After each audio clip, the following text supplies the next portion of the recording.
여러분, 우리 지금 다 같이 상상력을 조금만 발휘해 볼까요? 네, 좋습니다. 어떤 상상이죠? 만약에 지금 당장 절대적인 신이 여러분 눈앞에 짠 하고 나타나서 네 소원이 딱 한 가지 무엇이냐? 말하는 대로 다 이루어주마. 이렇게 묻는다면 상상만 해도 손에 땀이 쥐어지는데요. 그렇죠. 여러분은 1초의 망설임도 없이 뭐라고 대답하시겠습니까? 숨막히는 그 주택담보대출금 전액 상환이라든가 아니면 뭐 가족의 완벽한 건강 같은 거? 맞아요. 아니면 지금 꽉 막혀 있는 내 사업의 극적인 돌파구. 아마 머릿속에 아주 현실적이고 절실한 소원들이 확 스쳐 지나가실 겁니다. 사실 그런 게 당장 우리 삶에서 제일 시급한 문제들이니까요. 네, 오늘 우리의 깊은 탐구는 바로 이 흥미롭고도 본질적인 질문에서 출발합니다. 안녕하세요. 늘 여러분의 호기심을 자극하고 채워드리는 오늘의 안내자입니다. 반갑습니다. 흩어진 수많은 텍스트들 사이에서 우리 삶에 딱 맞닿아 있는 의미를 꿰어내는 시간이죠. 자, 오늘 여러분과 함께 아주 심층적으로 분석해볼 자료가 하나 도착해 있는데요. 지리적으로 꽤 멉니다. 네, 멕시코 과달라하라에서 온 자료죠. 맞습니다. 멕시코 과달라하라에 위치한 행복한 교회 김광철 목사님이 전하신 주일 설교 동영상 원고입니다. 보통 이렇게 특정 종교의 설교 텍스트라고 하면 나는 종교가 없는데 나랑은 완전히 거리가 먼 이야기 아닌가 하고 약간 채널을 돌리고 싶으실 수도 있어요. 저도 처음엔 살짝 그런 생각이 들었거든요. 하지만 여러분 잠깐만 기다려주세요. 오늘 우리의 미션은 단순한 종교적 교리를 전달하려는 게 절대 아닙니다. 네, 우리는 이 자료를 아주 거대한 심리학적이고 철학적인 텍스트로 보고 파고들 거잖아요. 정확합니다. 특히 극한의 생존 위기에 몰렸던 그 역사적 인물 다윗이라는 한 인간이 벼랑 끝에서 도대체 무엇을 가장 갈망했는지 그 심연을 살펴볼 예정입니다. 더불어 우리가 일상에서 흔히 나누는 속된 것, 그러니까 세속적인 욕망과 거룩한 것의 경계가 과연 진짜 존재하는가에 대한 아주 날카로운 통찰을 뽑아내 보려고 합니다. 네, 그러니까 따뜻한 커피나 차 한 잔 준비하시고요. 가장 편안한 자세로 저희의 대화에 합류해 주시죠. 종교적 배경을 잠시 걷어내고 보면 결국 인간의 가장 밑바닥에 자리 잡은 욕망이나 결핍에 대한 보편적인 이야기니까요. 자, 그럼 바로 첫 번째 화두로 들어가 볼까요?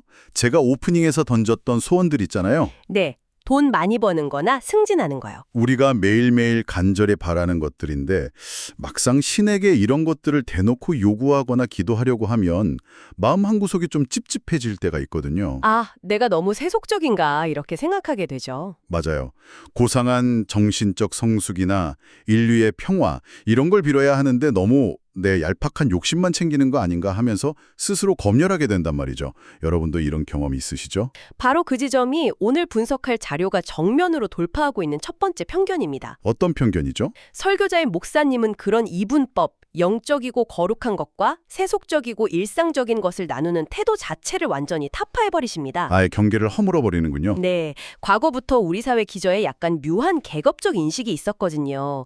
성직자처럼 종교적 헌신을 하는 사람의 일은 무조건 성스럽고 세상에 나가서 치열하게 돈 버는 사람들의 삶은 세속적이다 라는 이상한 경계 말입니다. 그런 인식이 알게 모르게 깔려 있죠.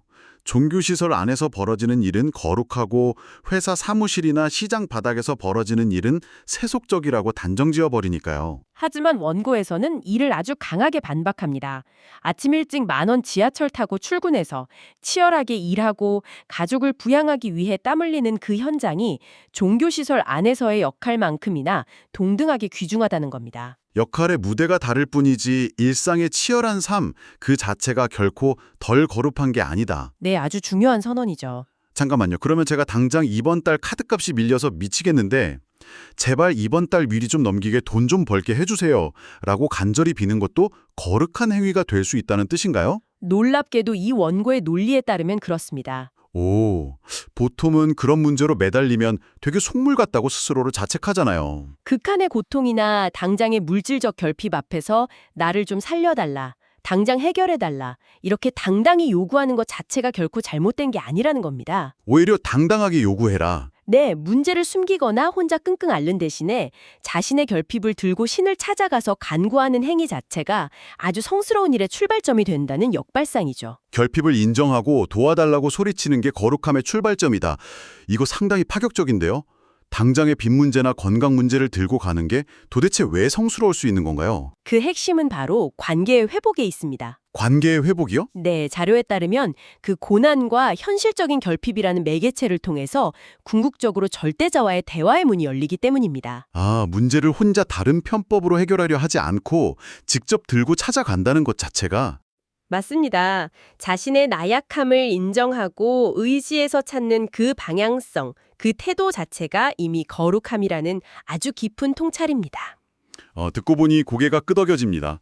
지금 듣고 계신 여러분 중에서도 당장 너무 현실적이고 세속적인 고민 때문에 밤잠 설치시는 분들 계실 텐데요. 마이너스 통장 잔고나 도무지 안 맞는 직장 상사와의 갈등 같은 거요. 네, 아니면 갑자기 찾아온 통증 같은 것들.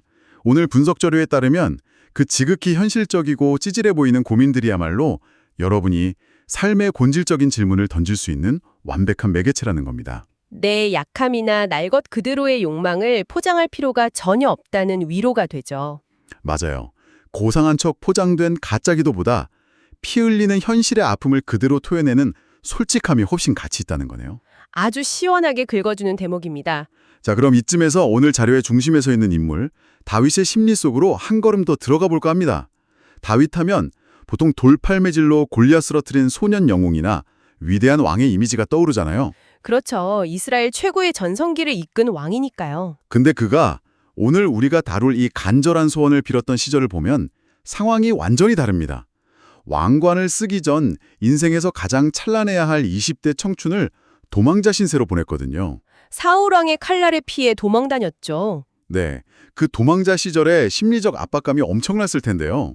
단순히 텐트 치고 야영하는 낭만이 아니었습니다. 당시 절대 권력자였던 사울왕이 정규 군대를 풀어서 오직 다윗 한 명 죽이려고 혈안이 되어 있었어요. 언제 은신처가 발각될지 몰라 매일 밤 잠자리를 바꿔야 했겠네요. 게다가 어제까지 믿었던 측은이 포상금 노리고 밀고 할지도 모른다는 극도의 편집증적 공포 속에 살았던 완벽한 지명수배자였습니다. 20대 내내 언제 목이 날아갈지 모르는 스트레스 상태였다니. 그렇다면 매일 암살 위협에 시달리는 사람한테 가장 절실한 건 완벽한 벙커나 튼튼한 요새 아니었을까요? 상식적으로는 그렇습니다. 발 뻗고 잘 수 있는 안전한 집이 최고죠. 근데 다윗의 평생 소원을 기록한 시편 27편 4절을 보면 그의 유일한 소원이 내 평생에 여호와의 집에 사는 것이라고 나옵니다. 솔직히 선뜻 와닿지가 않아요? 당장 비바람 피할 곳이 필요한데 눈에 보이지도 않는 신의 집에 살고 싶다니 좀 이상하죠. 도대체 무슨 신비인가요, 이게? 그 심리적 간극을 이해하기 위해서 원고에서 목사님이 본인의 아주 흥미로운 옛날 연애 일화를 하나 꺼내십니다. 오, 연애담이요? 어떤 내용이죠? 목사님이 청년 시절에 지금의 사모님과 열렬히 연애하던 때 이야기인데요. 하루는 데이트를 마치고 여자친구를 군산 끝자락 시골집까지 시외버스를 태워 바래다 주었다고 합니다. 듬직하게 에스코트를 하셨군요. 네, 여자친구 앞이니까 호기롭게 버스비도 다 내고요. 근데 막상 여자친구 들여보내고 돌아오려니까 주머니에 버스비가 단 한 푼도 없었던 겁니다. 헉, 군산 끝자락에서 땡전 한 푼 없이요? 그래서 어떻게 하셨대요? 선택의 여지가 없었죠. 그 어둡고 먼 시골길을 밤새워 걸어서 집으로 돌아왔다고 합니다. 육체적으로 엄청난 고역이었을 텐데요. 근데 놀랍게도 원고를 보면 목사님은 그때는 하나도 힘들지 않았다 라고 회상하십니다. 아, 밤하늘 별도 예뻐 보이고 다리가 끊어져도 콧노래가 나왔다는? 맞습니다. 지금 걸으라면 절대 못 걷겠지만 그때는 그게 가능했다는 거예요. 아, 뭔지 알 것 같아요. 저도 콩깍지 씌웠을 때 그 무시무시한 사랑의 힘 경험해 본 적이 있거든요. 바로 그겁니다. 목사님이 이 풋풋한 일화를 굳이 꺼낸 이유는 다윗이 그토록 하나님의 집을 사모했던 핵심 동력을 설명하기 위해서예요. 그게 물리적인 안전함 때문이 아니었다는 거군요. 네, 그 건축물의 화려함이 아니라 바로 자신이 맹렬히 사랑하는 존재 여호와의 아름다움이 그곳에 있기 때문이었죠. 아, 공간 자체가 목적이 아니었네요. 아무리 철통 방어되는 으리으리한 궁전이라도 나를 미워하는 사람만 있고 다툼만 가득하다면 거긴 지옥이잖아요. 그렇죠. 조건이 중요한 게 아니라 내가 사랑하는 누군가가 나와 함께 있는가가 핵심이다. 다윗에게 신의 집은 방공호가 아니라 자신의 모든 것을 내어준 첫사랑을 만나러 가는 가장 설레는 데이트 장소였던 겁니다. 아, 벙커가 아니라 데이트 장소였다. 다윗의 시선이 확 이해가 되네요.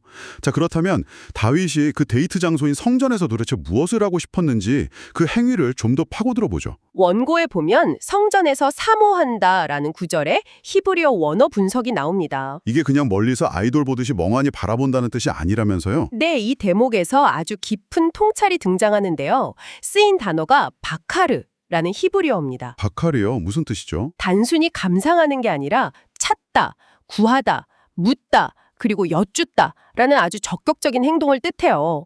본질적으로 이 바카르가 의미하는 건 아무런 가림막 없이 대면에서 깊게 대화하는 것입니다. 대면에서 대화하는 것.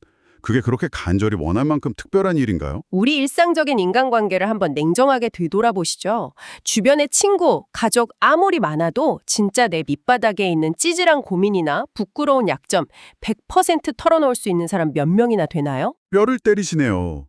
아무리 친해도 입이 안 떨어지는 이야기들이 있죠. 내가 이 말하면 무능해 보이지 않을까? 실망하지 않을까? 하는 그 체면 때문에요. 특히 한국 사회에서는 그 체면이라는 가면이 아주 두껍잖아요. 어른이 될수록 속은 골마가는데 겉으로는 괜찮은 척 연기하며 살아갑니다. 맞아요. 하지만 나를 창조했고 내 가장 추악한 모습까지 다 알고 있는 절대적인 신 앞에서는 그 알량한 체면을 유지할 이유가 전혀 없죠. 아, 그래서 바카르군요. 내 포장지를 다 찢어버리고 있는 그대로 다 토해낼 수 있는 상태. 그렇습니다. 원고에 이를 설명하는 아주 따뜻한 비유가 나옵니다. 훌륭한 부모와 자녀의 비유인데요. 어떤 비유죠? 아이가 밖에 나가서 엄청난 사고를 치고 왔을 때 다짜고짜 혼내는 대신 일단 두려움을 품어주고 이야기를 끝까지 들어주는 부모가 있다면 어떨까요? 그 아이는 인생에서 무슨 문제 생기면 무조건 부모한테 제일 먼저 달려가겠네요. 반대로 무조건 윽박지르는 부모라면 어떻게든 숨기려 하겠죠. 다윗이 신을 찾아간 방식은 바로 전자의 완벽한 부모를 찾는 아이의 모습이었습니다. 내 부끄러움 감정을 꺼내도 비난받지 않고 궁극적인 위로를 얻을 수 있다는 100%의 신뢰. 다윗이 원했던 바카르의 공간은 체면 차림 없이 모든 걸 토해낼 수 있는 궁극의 안전지대였습니다. 여러분은 어떠신가요? 여러분 삶에는 지금 이런 모든 사회적 가면을 벗어던지고 영혼 밑바닥까지 쏟아낼 수 있는 절대적인 안전지대가 존재하나요? 그 대상이 종교적인 신이든 조건 없는 사랑을 주는 가족이나 멘토이든 말이죠. 다윗은 이 안전지대의 맛을 알았기에 그 지옥 같았던 불안을 버텨낼 수 있었던 거거든요. 스스로에게 이런 안전지대가 있는지 묻는 건 너무 중요한 질문 같습니다. 지금 당장 떠오르지 않는다면 다윗처럼 적극적으로 나만의 바카를 채면 없는 대화가 가능한 장소를 찾으려는 노력이 반드시 필요합니다. 자, 이쯤에서 다윗이 이 안전지대를 대하는 태도, 그 집요함에 대해 좀 짚고 넘어가 보죠. 시편 132편 내용을 보면 다윗의 태도가 약간 광기마저 느껴질 정도로 집착적이에요. 네, 자기가 하나님의 팁, 성막을 찾아서 제대로 모시기 전까지는 폭신한 침상에 올라가지도 않고 잠도 안 자겠다고 선언해버리죠. 도대체 왜 이렇게까지 극단적으로 몰입한 건가요? 그 배경을 이해하려면 다윗이 훗날 어떤 자리에 올랐는지를 봐야 합니다. 그는 도망자 생활을 끝내고 최고의 왕좌에 오르게 되죠. 왕이라면 세상의 모든 부귀영화, 절대 권력, 쾌락 같은 수많은 선택지를 갖출 수 있는 자리잖아요. 맞습니다. 화려한 궁전 짓고 매일 파티할 수도 있었는데 다윗은 시편 84편에서 기이한 고백을 합니다. 악인의 장막에 사는 것보다 내 하나님의 성전 문지기로 있는 것이 좋다라고요. 엄청난 가치관의 전환이죠. 부정한 방법으로 쌓은 화려한 펜트하우스 대신 성전 문간에서 찬바람 맞는 불편한 문지기 자리를 스스로 선택하겠다는 결단입니다. 현대인 삶에 대입해보면 연봉 수십억의 화려하지만 피말리는 사내 정치 가득한 임원 자리 대신 월급은 평범해도 퇴근 후 가족들과 마음 편히 된장찌개 먹는 삶을 선택하는 것과 비슷하겠네요. 아주 훌륭한 비유입니다. 이 선택을 통해 목사님이 강조하시는 매우 실용적인 통찰이 나오는데요. 지혜로운 사람은 다이렉트로 복 자체를 구하지 않고 복받을 짓을 한다라는 겁니다. 와, 복받을 짓을 한다. 이거 진짜 직관적으로 확 꽂히네요. 당장 로또 당첨되게 해달라고 비는 게 아니라 복이 올 수밖에 없는 태도를 갖춘다는 뜻이죠. 네, 다윗에게 복받을 짓은 쾌락을 주는 악인의 장막을 버리고 신과 소통할 수 있는 문지기 자리를 선택하는 태도였습니다. 그 방향성 자체가 더 큰 평안을 끌어당기는 자석이 된 거죠. 그리고 그렇게 문지기 자리를 선택한 사람의 삶에 나타나는 뚜렷한 특징이 하나 있다면서요? 바로 찬송이 흘러넘친다는 거. 네, 근데 여기서 찬송이 성악가처럼 멋지게 노래 부른다는 뜻은 당연히 아니겠죠. 예술적 기교가 아니라 일상에서 발현되는 태도의 문제라는 거. 대박 났을 때만 기뻐하는 게 아니라 매일 똑같은 설거지를 하다가도 지루한 엑셀 작업을 하다가도 감사가 툭툭 튀어나오는 마음의 상태입니다. 원고에 나오는 이 문장이 진짜 전곡을 찔렀습니다. 불평의 조건을 찾기 시작하면 눈덩이처럼 커져서 나를 덮치지만 감사의 조건을 찾기 시작하면 그 감사 역시 더 풍성해져서 내 삶을 채운다. 심리학적으로도 완벽히 증명된 사실이잖아요. 불평도 습관이고 감사도 뇌를 변화시키는 습관이니까요. 아침에 눈 떠서 내 두 발로 일터에 나갈 수 있는 것, 따뜻한 물로 샤워할 수 있는 것, 평범한 걸 당연시하며 불평하는 대신 돋보기 되고 찾아내어 감사하는 그 훈련된 태도가 진짜 찬송이네요. 다윗이 초라해 보이는 문지기를 선택하고도 매일 찬송할 수 있었던 이유는 완벽한 환경 때문이 아니라 자신이 신뢰하는 존재와 연결되어 있다는 본질적인 만족감에 시선을 고정했기 때문입니다. 어느덧 시간이 훌쩍 지났네요. 오늘 멕시코 과달라하라에서 날아온 깊은 텍스트로 정말 밀도 있는 이야기를 나눴습니다. 세속적인 소원이 한계를 인정하고 소통을 시도하는 거룩한 기도의 출발점이 될 수 있다는 역설을 배웠고요. 매일 죽음의 공포에 쫓기던 다윗이 갈구한 진정한 안식처가 물리적인 요새가 아니라 조건 없는 연결이었다는 점, 그리고 체면 없는 대화, 박할의 공간이 얼마나 절실한지도 짚어봤습니다. 자, 이제 오늘 대화의 화살표를 지금 방송을 듣고 계신 여러분 본인의 삶으로 돌려볼까 합니다. 우리는 매일 수많은 선택지 앞을 서성거리죠. 남들이 부러워할 화려하지만 불안한 악인의 장막을 기웃거리시나요? 아니면 조금 불편해도 내 영원히 편안한 문지기의 자리를 지키고 계신가요? 단기적 이익보다 매일 복받을 짓을 선택하는 지혜, 그리고 감사의 눈덩이를 굴려가는 태도가 더 큰 평안을 가져다 준다는 사실 꼭 기억하셨으면 좋겠습니다. 마지막으로 오늘 하루를 마무리하며 곱씹어볼 도발적인 질문 하나 던지면서 시간 닫겠습니다. 아까 인상적인 비유가 있었죠. 사랑하는 사람이 기다리는 집은 멀어도 콧노래 부르며 가고 싶지만 다툼이 가득한 집은 문손잡이조차 잡기 싫다. 네, 그렇다면 여러분, 오늘 밤 여러분이 돌아갈 물리적인 집 혹은 스스로 머무는 마음속 공간의 분위기는 지금 어떻습니까?